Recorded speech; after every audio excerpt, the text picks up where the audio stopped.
সবাই কিরম আছো? ভালো আছো রে বা? মুই আজকে চলে গেলাম বন্ধুদের সাথে আম ভর্তা খাবার লাই।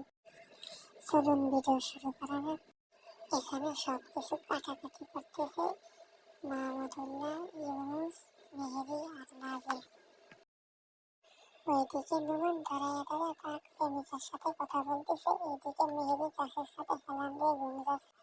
এক একজন এক এক কাজে ব্যস্ত হয়ে পড়েছে। অনেকদিন পরে ঈদের সময় যখন সবাই বাড়িতে আসি, সবাই একসাথে হই, খুব ভালো লাগে, খুব ভালো সময় কাটে, সবাই একসাথে এনজয় করি। ঈদের সময় বাড়িতে আসা ছাড়া একজনের সাথে আরেকজনের দেখা খুব কমই হয়, যে যার কাজে ব্যস্ত থাকে।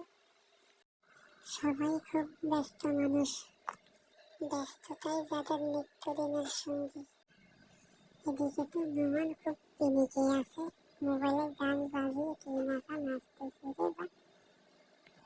এইদিকে কাটাকাটি এখনো চলতেছে, কাটাকাটি প্রায় শেষ পর্যায়ে।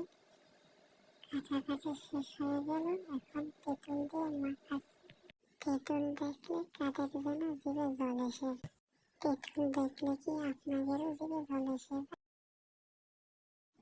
লবণ মরিচ দিয়ে মাখিয়ে নিচ্ছি। ভর্তার ভিতরে যদি লবণ মরিচ বেশি না দেয় তাহলে তো আর ভর্তা খেয়ে মজা নেই। তাই লবণ মরিচ বেশি করে দিয়ে দিল, যেন ভর্তাটা একটু ঝাল হয়। মরিচ দিয়ে মাখানো শেষ, এখন খাওয়ার পালা। মানুষ বেশি হওয়ার কারণে দল দুইটার ভিতরে ভাগ করে নিলাম। মানুষ ছিলাম প্রায় 18 জন, একটার ভিতরে খাওয়া সম্ভব ছিল না। খাওয়া দাওয়া শুরু করে দিলাম। খাওয়া দাওয়া শেষ, তারপরে নুমান চেটে বটে কি খাওয়ারা খাচ্ছে রে বা। ওদের দিয়ে খোকন দুষ্টামি করে লবণ দিয়ে দিচ্ছে।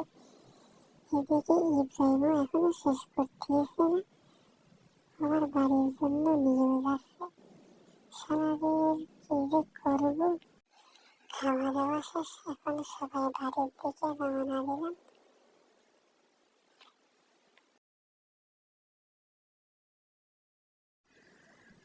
চারিদিকে গ্রাম বাংলার কি অপরূপ সৌন্দর্য, দেখতে চোখে জড়িয়ে যায়, মন ভরে যায়।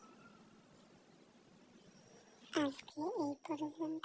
সবাই ভালো থাকবেন, সুস্থ থাকবেন। আল্লাহ হাফিজ।